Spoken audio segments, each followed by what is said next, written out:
We're looking at live pictures right now of a very tense scene unfolding, and Diane Haggerty is back with us. I mentioned Diane earlier. Diane was inside the airport. First of all, Diane, we just want to make sure you were okay, because you apologized, said you had to get off the phone when authorities were coming through. They were sweeping the terminal? Yes. No, they were patting us down.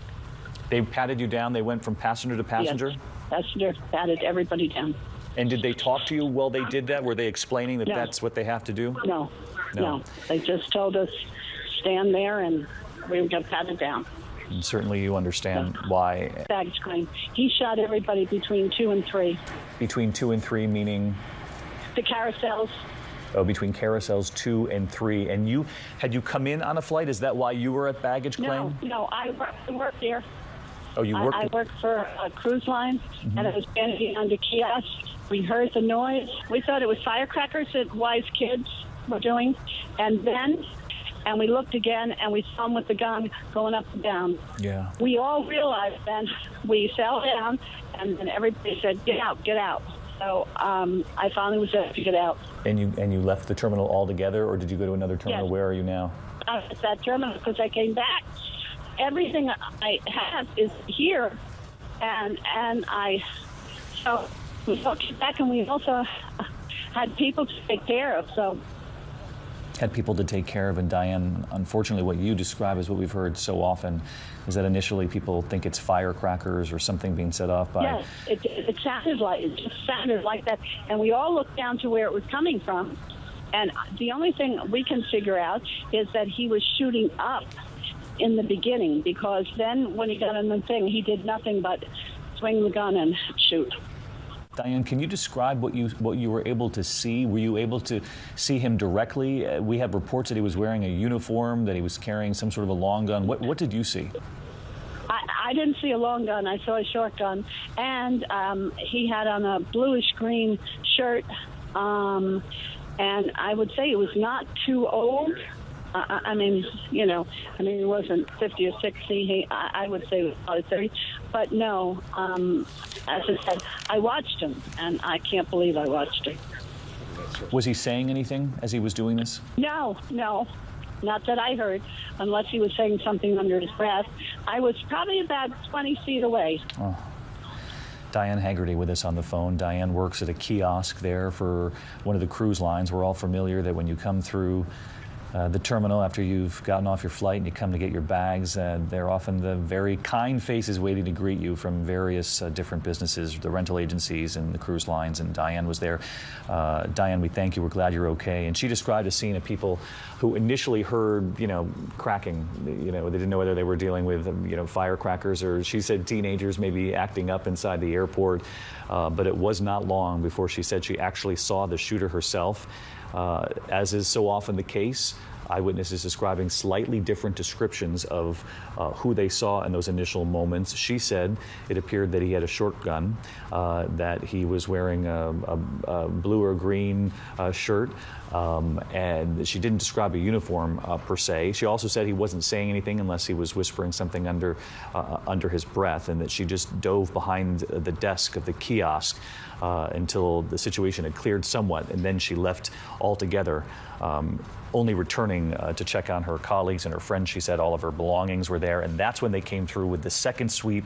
And she described a scene inside the terminal where they were patting everyone down, authorities not even talking to them, just getting through it very quickly.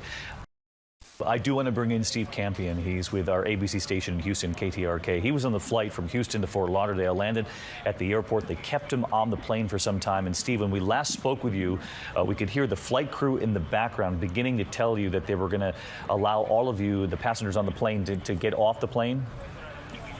Correct, David. I can tell you that they instructed us to get our luggage, and they let us come off the plane through the gate, but not into the terminal, immediately onto the runway. So right now I am standing in a group of hundreds out here on the runway outside of the terminal. Steve, stick with us here. We'll come right back to you. Steve Campion standing on the tarmac. I want to bring in Mark Lee, another eyewitness who's with us. And Mark, what can you tell us you saw? Basically, I was on the far end of the baggage claim terminal. We first kind of heard what sounded like firecrackers going off, a quick round of three. When we kind of realized it was not firecrackers, after more shots continued to go off, we realized that there was an active shooter in the building. People started yelling and screaming, frantically running towards any door. Actually ran back in and continued to help people get out and kind of continued to make my way actually even closer to the shooter, which doesn't make sense, but trying to help some people and get them more secure. From there, by the time, like I say, he basically had a 9mm gun, went through probably at least a couple dozen rounds. By the time he was done shooting there, he was basically threw the gun down on the ground and basically was laying spread eagle face down on the ground before any officers were really even much in the area whatsoever. From there, he had no intention of running out of the building. That's the first time we've heard a description like that. So again, you say it would appear that he was using a 9mm gun. He'd opened fire in the terminal, and then he was down on the ground. No. He basically, once he walked in the terminal, he came through door 2.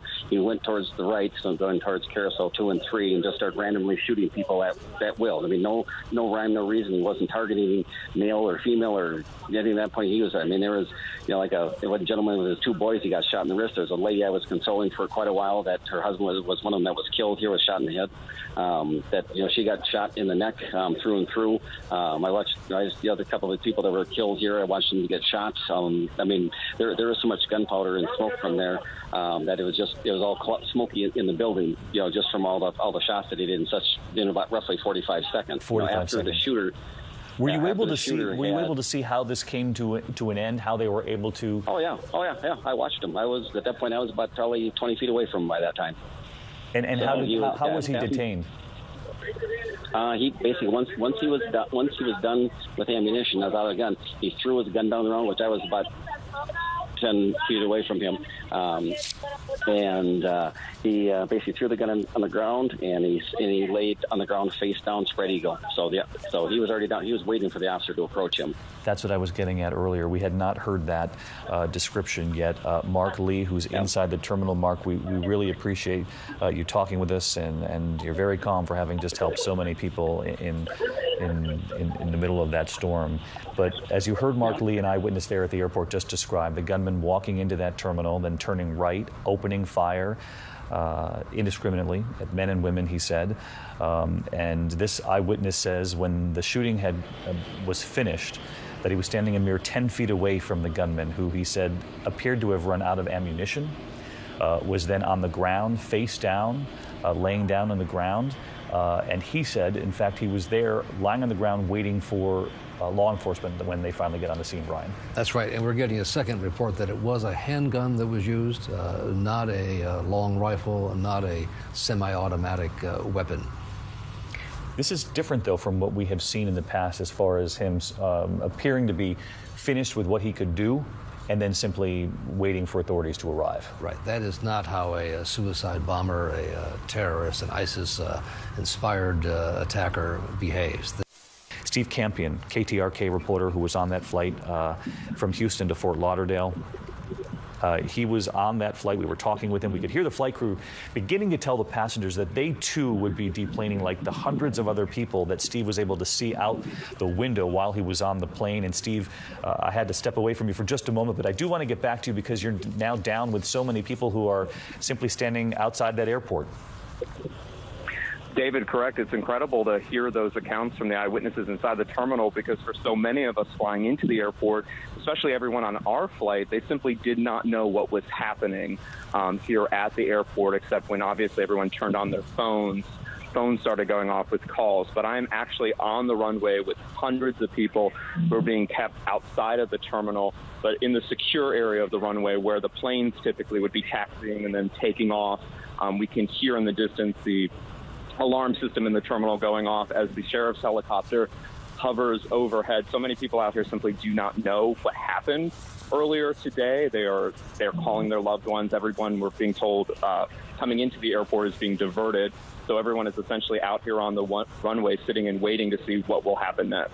What kind of numbers are we talking about, Steve? How many passengers, how many family members who were inside those terminals have been brought down to the tarmac?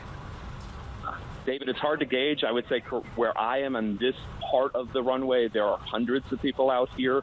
It's just simply hard to count. But again, I can't see the entire airport at this point. We are really in one section of it, just outside of the southwest part of the airport. And of course, Fort Lauderdale being my hometown airport, it's a pretty big airport. And I'll tell you, from flying in and out of this airport all the time, I've never seen a police response like this, a police presence, or certainly what we're seeing here on the ground. You speak of this police presence, and we're looking at some of the people on the tarmac right now, some of the hundreds that you describe being walked, I'm sure, to some of those secure locations.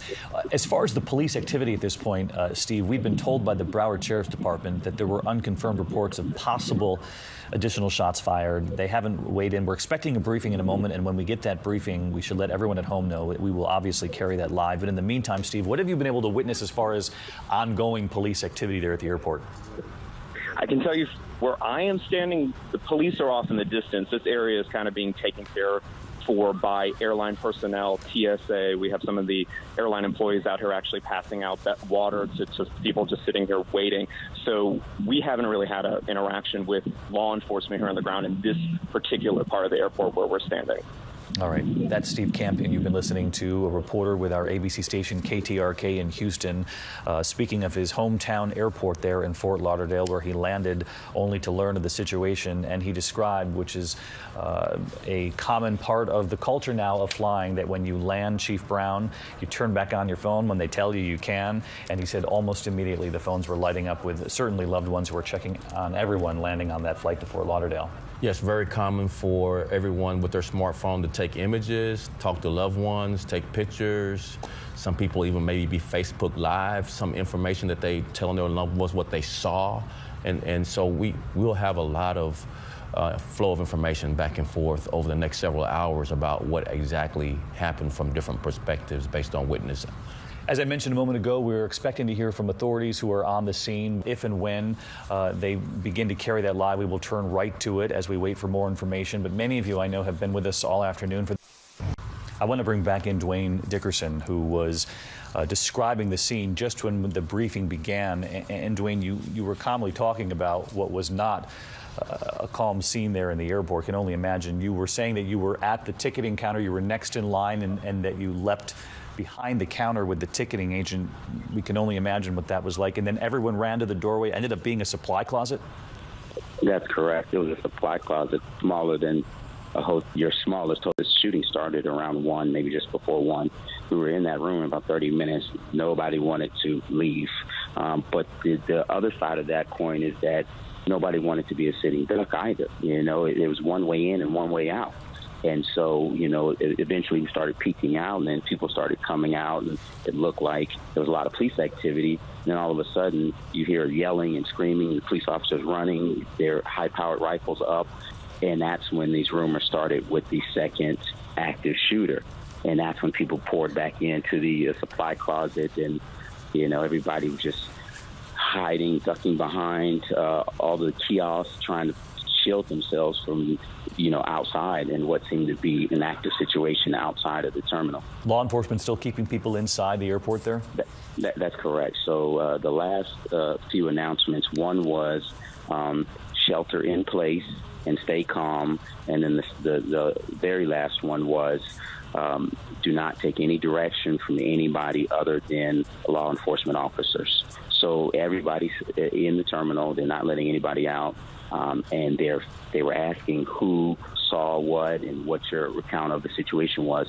So it looks like in one portion of the airport, all FBI agents are interviewing customers who may have seen something. Have you had a chance to reconnect with that Delta agent that you jumped behind the counter with? I have not seen her yet.